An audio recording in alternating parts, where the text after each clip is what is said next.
You're welcome to the Naija Filmmaker, a podcast about Nigerian filmmakers, their films, and how we can build a diverse and functional industry. I'm your host, Select God. On this episode, my guest is Femi Awojide. He's a cinematographer and has worked on documentaries, commercials, and music videos. He has shot films like Sugar Rush, Juju Stories, and In Response to Your Message. We talk about his process, basic skills a DP must possess, and shooting Juju Stories. If you're a new listener, you're welcome and I hope you enjoy.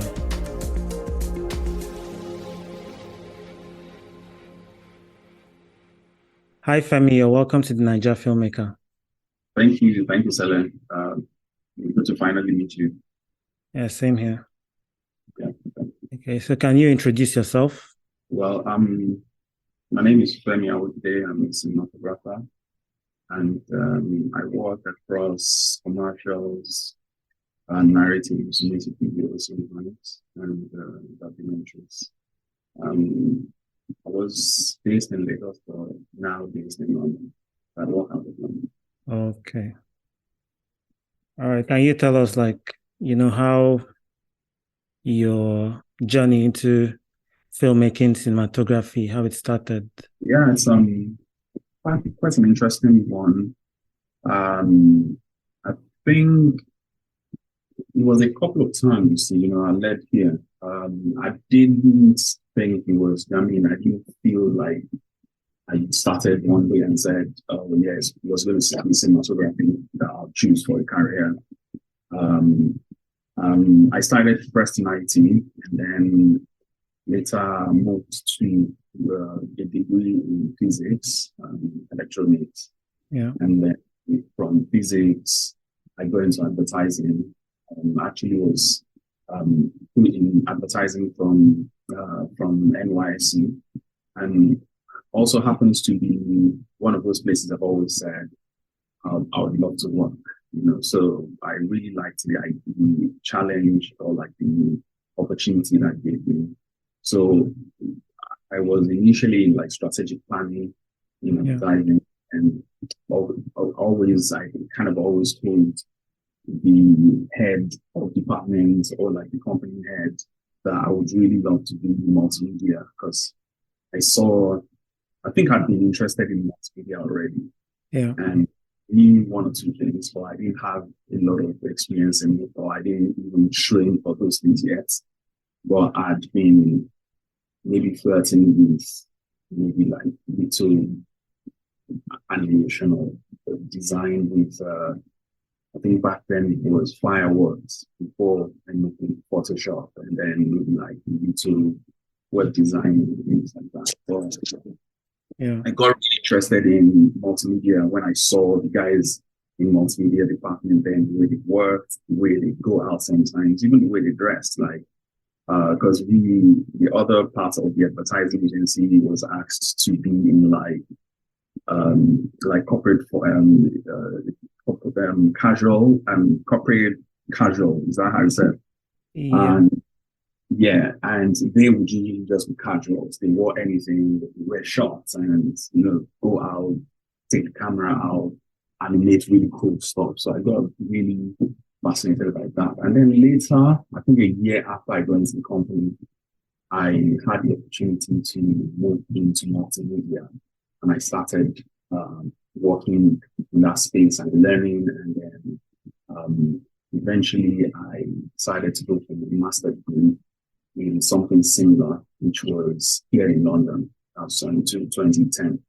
Yeah. So I came to London studying what was called Advanced Multimedia Designs and 3D Technologies.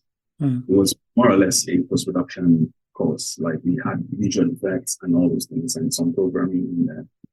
And 3D technologies like stereoscope, 3D, and 3D animation, and then like 3D technologies like motion capture, which those things I really loved. But one of the things that happened during that course was because we had to work on stuff, we also had to film what we were working on. And I found it more fun to light and film all those things, green screen, whatever, that working like on the actual project itself in terms of like the 3D composition and all those other things. So I think that kind of prompted my interest and curiosity to learn more about cinematography, and I slowly just gravitated towards them from there.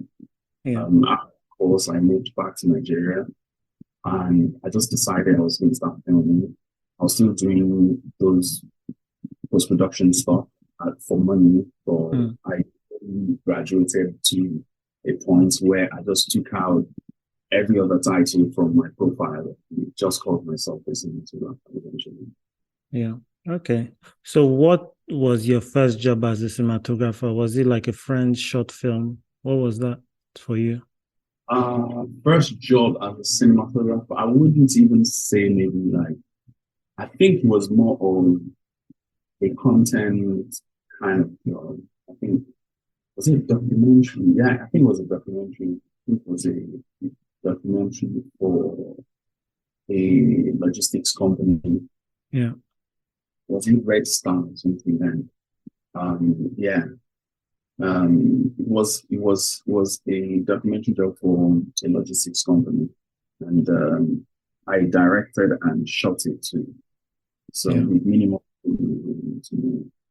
no gaffer, you set up your own lighting, but I had, yeah, fairly, I think that was the first time also I was getting paid to do that. Yeah. And getting, some tools hired and things like that. Yeah. And what would you say are like some new lessons that you learned from that experience, leading the team, directing it, and also shooting it? Like what were some, would I say, hard lessons you learned? Yeah, I think the most important lesson from that project would be the realization that I I, I felt I needed to learn more. Because there are certain projects we do and we try to achieve something, and we probably face some difficulties in achieving them, especially lighting. Lighting is very um underrated, I would say. Like the importance of that, what we do is everything. So I Yeah. think one of the things I realized then was, yeah, some of those ideas live in my head, or like executing them kind of became a little bit tough in the project. So I got through, but yeah, I took away from that. I needed to learn a lot more in that field. And secondly, I think the second thing I would say, or I could call now, because it's been one, I think would be that I needed to bring in more people to work with. Like I can't handle everything. Yeah. Because on the project, I was directing, I was lighting, I was beating, I was editing, I was grading, I was doing visual effects, I was doing everything, you know. And so the only thing I got people for was for makeup and sound, and maybe one extra muscle, a pair of hands to help in lifting things or carry things around. But I think, yeah, that was quite overwhelming. I realized, okay, yeah, it needs to be, you need to collaborate with more people. Or like you need to get professionals who know what they're doing on board. Yeah. That would hopefully make the job easier, or at least we can concentrate more on what's most important for your role. Yeah. Okay. And at this point you're working in an agency. Were you still working at this agency when you worked on your first film? On the documentary, right? So like actual like narrative film, so not documentary, like Narrative film didn't come until later. I wasn't, by the time I came back, I wasn't employed anymore. I was just freelance. Um, but narrative project in terms of film, I think came much later because I wasn't interested at first in narrative at all. I was interested in commercial and documentaries. I also wasn't interested at all in music videos. Mm. But I got a call. I think there was an event where I had a deep discussion. I met with Tokmayoshi, director, Yeah. and we had a brief discussion. And after that, I think she probably had noticed my work after from there, or maybe after that discussion. I don't know. But she reached out to me and said she had a little project that she wanted to do and she would like me to film. And I was like, no, I don't think I want to do that. Like um I wanted to do anything narrative and I didn't feel I was ready for it. Yeah. But she was like, yeah, I think we can do it. Let's talk about it. And then we spoke about it and I agreed to come on board. I shot that one. I think it was a TV feature thing. I was shot Yeah. for crazy, like on like a crazy schedule for like 5 days. Yeah. Yeah. So that yeah, I think that was the first major narrative I did. Yeah. How were you able to, like coming from documentary commercial space where there's a bit of time, to do stuff and then, having to shoot a whole project in 5 days? How, like, is it something that after the first day you kind of got a grasp of it, or you pretty much like jumped into the deep end from the beginning? I think it was you don't I don't think for that kind of job you have like time to start like thinking about it. Like it's a schedule was really tight. So we have to jump in. But one thing about my process is even from like my early times or early days, like I'm usually very I usually go into projects prepared, Mm. like yeah. So I think I already saw the schedule. I knew it was going to be crazy Mm. and had a lot of conversations for a short term. We had a couple of conversations to prep and so I knew what I was going in for. Yeah, I mean, it was still shocking nonetheless, but yeah, I don't think you'd have the time to start adjusting Yeah. um, for that kind of project. You just want to. But one of the things I also now took out from that was like the respect for people who maybe before that time I would usually critique on the side. And maybe one of the reasons why I wouldn't even go into the industry then was the fact that what I saw coming out of the industry, I didn't like, and I felt like a lot of people didn't know enough of what they do to work in that space. Mm. But like when I saw what the process was and what they had to like, there was no budget back then. Like Yeah. you hear this amount of money for a director like Top Bass at that time, like in some other spaces or some other countries, by the time we're doing that project, forgotten what year now, a topper would be on like some of the biggest projects. But like Yeah. in Nigeria at that time, she's still having to work on that kind of level. So I saw a different um, working environment or like how people have to just manage and make something happen. And I think I had a little bit more respect um, for people in the industry or like the process or what they have to contend with. Yeah. Okay, so let's talk about your process. Once you're brought on a project, like what are the conversations you're having? How are you preparing for the first day of principal photography? Okay. Yeah, I think the prep for the principal photography starts way before that day itself. Like usually would require time to speak and understand each other in terms of like the director and the DP relationship. Speak because you have two people coming together to combine or to collaborate on ideas. You have the director who's got this vision that Yeah. they want to bring to forward or like to produce. And you have someone who is coming on the creative side of things as a DP, who is supposed to bring the vision to life through the lens, through the camera lens. So both people are coming from different philosophies of life. If you're lucky, you get similar philosophies, but it can be 100% similar.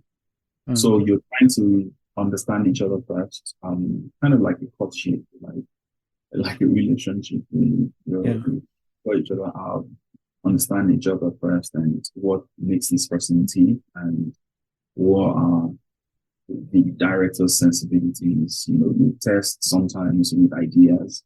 You see if they like them or they don't. Some would like them, some would shut it down, some would offer an alternative view, or offer an insight into where they are coming from or how they want to approach the things. Yeah. Some would direct, some would be indirect, you know, like things like that. So you have to spend the initial days having those discussions and getting to know each other better. And then you start going into the process itself, like the work itself, through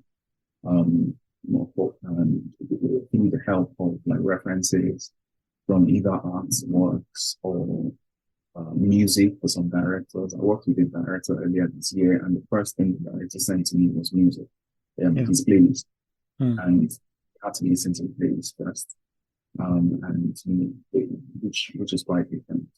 And some would be like from photographs, and some would be from photographs. So most times you'd have a mix of everything, and you have to now go start sorting and or like contributing visuals into the pool to represent like key parts of the film or key parts of the story. Then build outwards from there. So that would usually be the initial part of it. And then sometimes you'd usually have like a production designer who would usually piece together like the theme in terms of design, in terms of color, in terms of all these things, in collaboration with the director and hopefully with the DP. But sometimes the production designer is on earlier than the DP, and you will have to help blend all of those ideas together as well. Cinematographer into like the story elements and what makes sense in terms of the philosophy of the story. You know? So we'd have those conversations as well, story breakdown, storyboarding for the directors who want to work that way, and then we go into like shortlisting for the different scenes. We'll talk about how we want to cover the scenes, the coverage, blocking, things like that. Just a lot of conversations really. Hopefully by the time you get on set for day one, we're all reading the same, thinking the same. There won't be a lot of confusion between DP and director, and hopefully between the entire crew, everybody on the same page, and we're all good to go. Okay. Usually, like some cinematographers start out as second ACs, and you know they work their way up, and I guess this experience kind of prepares them for what they'll be, you know, working with, what they'll be handling. But for you, like, what are some basic skills that every cinematographer must possess? Yeah, basic skills. I think that's a good question. I think the most important skill is the insight. Could be artistic, could be technical insight. Like they say, it's a blend of both. A blend of technical aspect of things, a blend of the creative side of things. If you don't have like a creative insight already, you're lacking one of the most important core of who a cinematographer is. I think a cinematographer also needs to be able to be present in terms of like noticing or like just being aware of the environment or the surroundings, Yeah. like what's going on in real life, you know, the minutest of details in terms of how, um, um, for instance, light falls on things, light shapes things differently, in the morning, in the evening, late afternoon, same objects, like the way they react differently, or like the way they present differently under different lighting conditions. You must be able to be present and be aware of those things. Yeah. You must also be um, a leader, because a lot of what you're doing also is managing people. You can't do it by yourself.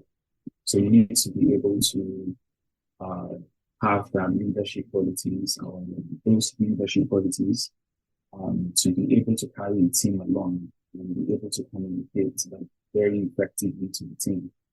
Because the lack of that would cause a lot of frustration for both me and the team and the director. It's just going to be a big mess.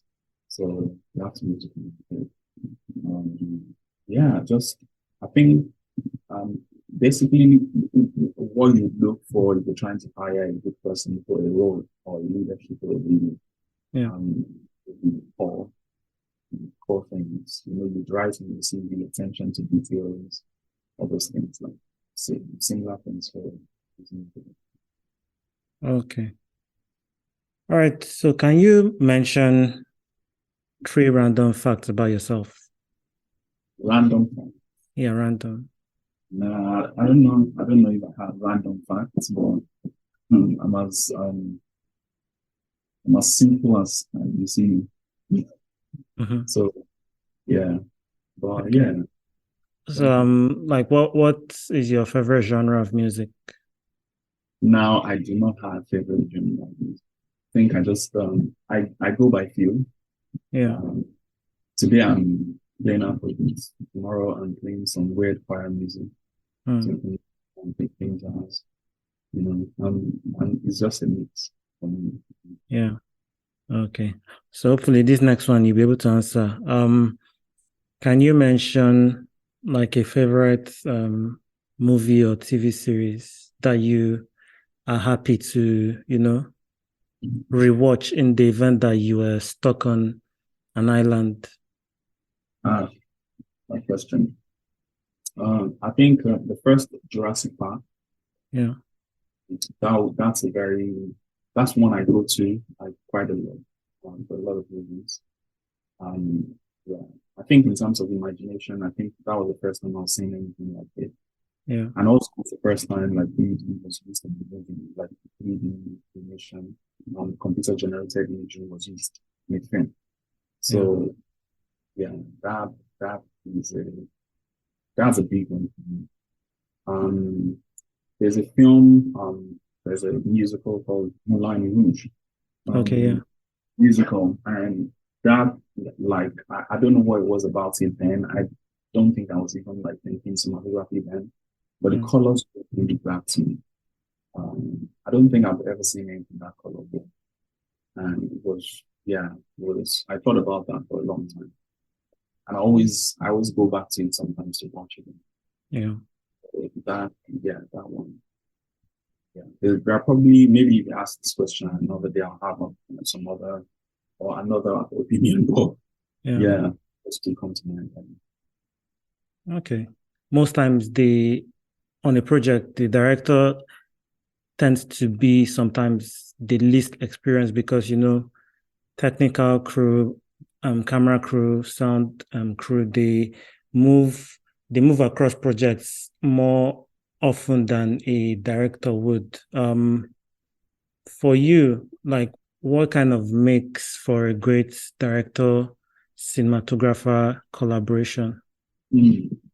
I think an ideal director does not exist, but an ideal would be a director that combines like a great vision with also great leadership abilities and a listener and a good storyteller. Hmm. I think those things.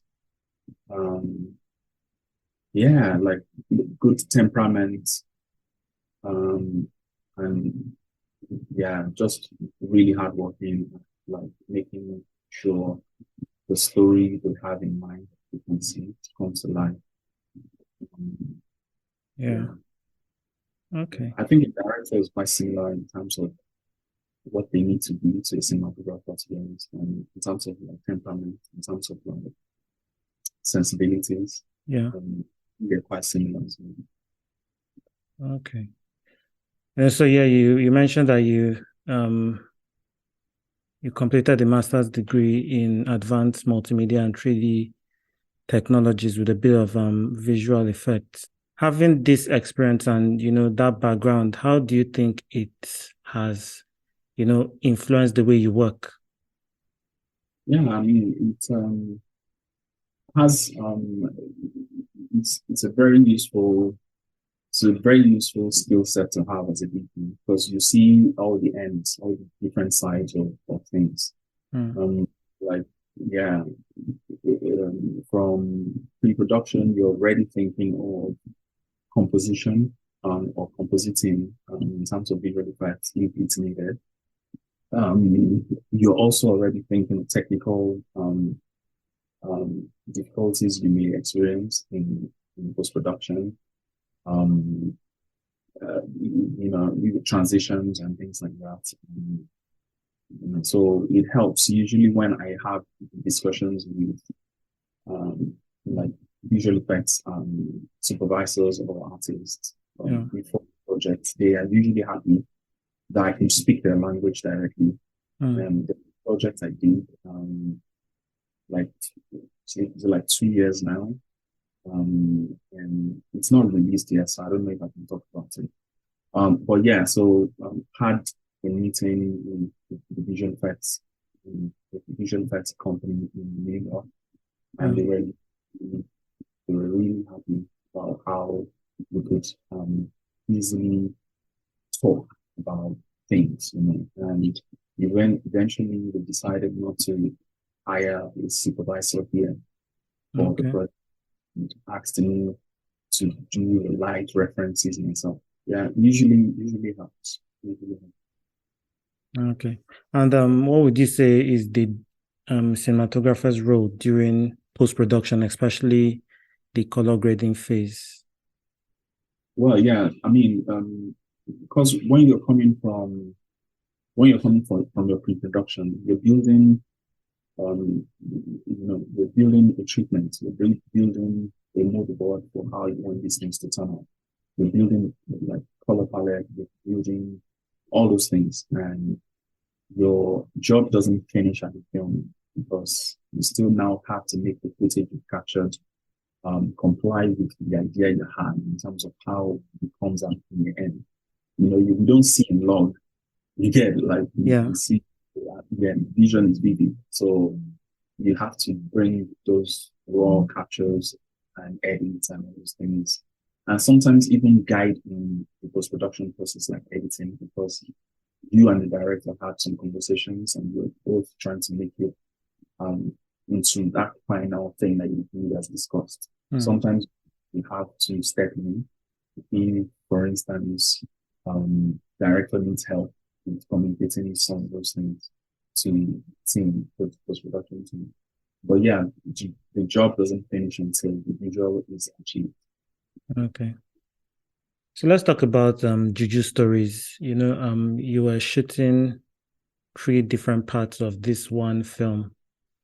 Yeah. How was the schedule? Did you guys have did you like focus on one part of the film and finish shooting, or it was all kind of mixed? And working with the three directors, three strong directors with three different like kind of visual languages to how they like to capture their stories. Like how was it working with the Surreal 16 team?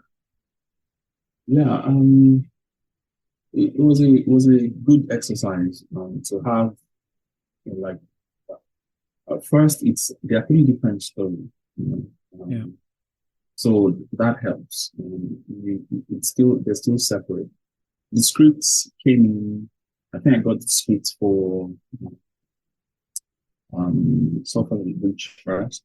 We shot that one first, and then a couple of months later, we shot the other two. Yeah, but it's a good exercise because you get to um play different themes in the same anthology film, and um the directors, like the writing mentioned, are also quite different in their approach. Job also was done in the post-production, I mean pre-production. Mm. By how each one wants to work in that stage and what each one wants to focus on, their style of filming. And in some ways as well, they're quite the same because I think they share some common goals, and that's why they're a movement like Sorry 16. Yeah. You know, so they have a similar taste, somehow in some ways as well. So it's a mix and match. Like you're trying to just make it as different as possible, but also like kind of make them sit in the same world Mm. in a way. Because if you notice in the three stories, there's like a character running through and the entire thing. So it's Yeah. the same world, but different stories happening. Okay. So for you, like, where do you draw your inspiration from? Like with the way you frame stuff and the way you light, like what are the things that influence those decisions for you? I think a lot of my approach to writing comes from like natural law. Mm. Yeah. I pay a lot of attention to anything light. Yeah. As you're speaking now, I'm looking at light. My gaze is on lights on cars on the street. So anything light just grabs my attention, like naturally. So I usually look at how light is shaping things or bouncing off things Yeah. or reflecting off things or a combination of all. Um, the strong lights coming into the room, bouncing off the color of the chair, and the color is now splashing back on the wall, things like that. Mm. Usually quite sensitive to that. And then I try as much as possible to watch some um, examples, like different films as well, like in films, like how lighting is done in films. Not necessarily like certain cinematographers. I have certain cinematographers I like to see, but also setting like random, it could be random stuff. It could be even like a Nollywood film, and I Mm. just think, and whether or not like they intended to do it or not, but I catch something there and I'll be like, oh, that's actually really cool. How that happens. And I just incorporate it into my work with the story needs. So that's the way it works. And sometimes, well, a lot of times, um, I look at artworks, um, old masters, Dutch masters, and things like that, and some more contemporary ones as well. I look at how they paint Mm. and particular attention to light, how it falls, how it goes into the room or spaces. Yeah. What can young cinematographers kind of explore or look into to set themselves apart from the competition? In terms of what can I enhance their skills, right? Like Yes. other vocations, like Yeah. anything really that sharpens your mind would always come into play. Like film is one of those um, spaces where like a lot of fields kind of intersect. You know, you have painting, but you can have a painter, um, you can have a craftsman, a carpenter. You can have all those things come into play, like in the same world. So Mm. whatever basically sharpens your mind or like gives you a different experience. Could be film related, could be some of the things. Could be just travel, could be adventures. and could be a hype. Anything can really inspire that next level stuff. Or like you can get your um experience or inspiration from anything being. I don't think it has to be like specific or anything like that. But there are certain basics that is important for people to know or at least practice when they're not actively working on like a film set. Yeah. That's something like photography usually helps because you're training your eyes to see, like understand the world better through a lens. When you look at the world with your eyes, it's quite different than when you restrict it into a box and look through it. So I do that myself because like 16mm camera, I've got two 16mm cameras. Sometimes I got keep that off and go somewhere and go film something. Yeah. Whatever you can do to just make sure you keep your mind sharp in terms of imagery or visuals or creatively, I think that could be anything. So, Okay. In the past, you are based in Lagos and now you're based in London. I guess making a name in one place is hard enough, and then, being able to find work in a new place, like moving and then finding work in another new place is, commendable. For you, what are some things that you did that helped with that transition? I think having a good portfolio from where you're coming from helps. You already work with the mindset that you want your work to stand beside or be able to stand or hold its own beside any international job. Like, I think you're already on a good path. Yeah. So I've always had that mindset, like even from like the very first time I started filming, I would want whatever I film to be able to stand anywhere in the world, and you won't be judged based on, oh, that's some Nigeria guy, his work is not good enough. Kind of thing. You get, you should be, Nigeria is a place, like every other place is a place. So my professionalism shouldn't have anything to do with where I'm coming from or where I'm working from. You get, the work should still be good enough for any, so that's what makes the skill transferable. So I think that was the basic for me. I had a good portfolio coming out of Nigeria, and so when I brought that here, there was some setback like COVID. I traveled, I moved over just before COVID started, so I was grounded for like a year. Yeah. But as soon as I was able to share my work and share what I could do with people, I got good responses, and before long I was working and working really good stuff with them. Yeah. Nice. Okay, so you've worked in the Nigerian space, and I guess you've seen how the whole system works. For you, what is something that the industry can focus on improving to elevate the work that comes out of the country? I think just pushing the boundaries with each project one does, like if you do a project today or you finish a project today, you should be able to like sit down and critique it and see what you can do better. There would always be something. There would always be something in the project that we do. I should have done this. I should have done this better. So I think it's that push, like that constant pushing or nudging yourself forward that helps. Or you have people around you who can also tell you the truth about what you've done.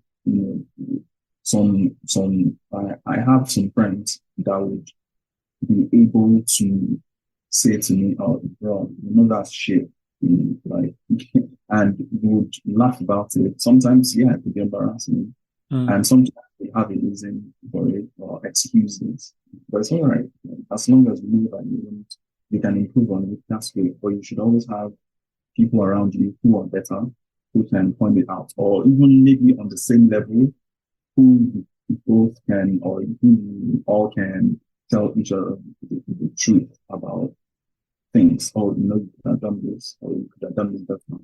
That approach was better than that, and you can do the same for them as well.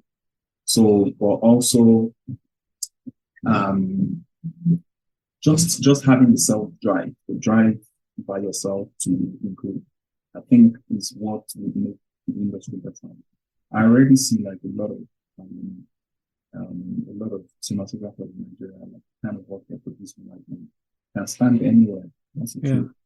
And it takes time, it takes money as well. Like when budgets start getting better, you start seeing people take more risks with the project. People can think better with the projects. They have less limitations in terms of, oh, we can achieve that because we don't have money. They can now try to do it, or even if it fails, they know that at least, okay, they got some kind of experience in that line. Yeah. They've tried it, it worked, or it failed this time, or they tried it. That's the thing. So, and you see the effect of the influx of budgets, or like better budgets in the industry already.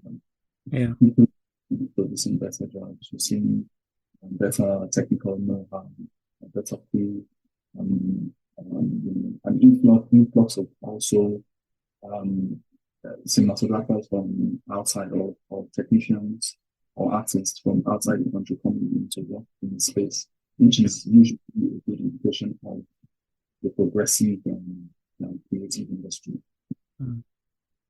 Okay, so yeah, people should have constructive conversations about their work, and then don't repeat the same mistake twice. Yeah. Be willing to take risks or learn.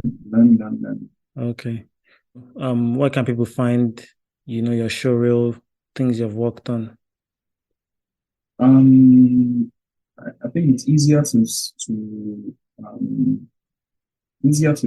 go through my Instagram. I put things there sometimes, but also in my bio, I have got the link to my website, and you can see some of the work I've done there. Or you can also just search Femi Awojide Vimeo or vimeo.com. But Instagram, I think it's easier to keep on tabs with what I'm doing daily. Or what I'm doing recently. Okay. Thanks, Femi, for coming on the podcast. Thank you for the opportunity. We have come to the end of this episode. Remember to rate and review the podcast. You can also follow me on Instagram, Twitter, and Facebook at CelegoFilm, and the podcast at the Naija Film Pod to share your feedback. You can now support the podcast by visiting the website to donate. See you on the next episode. Have a good one.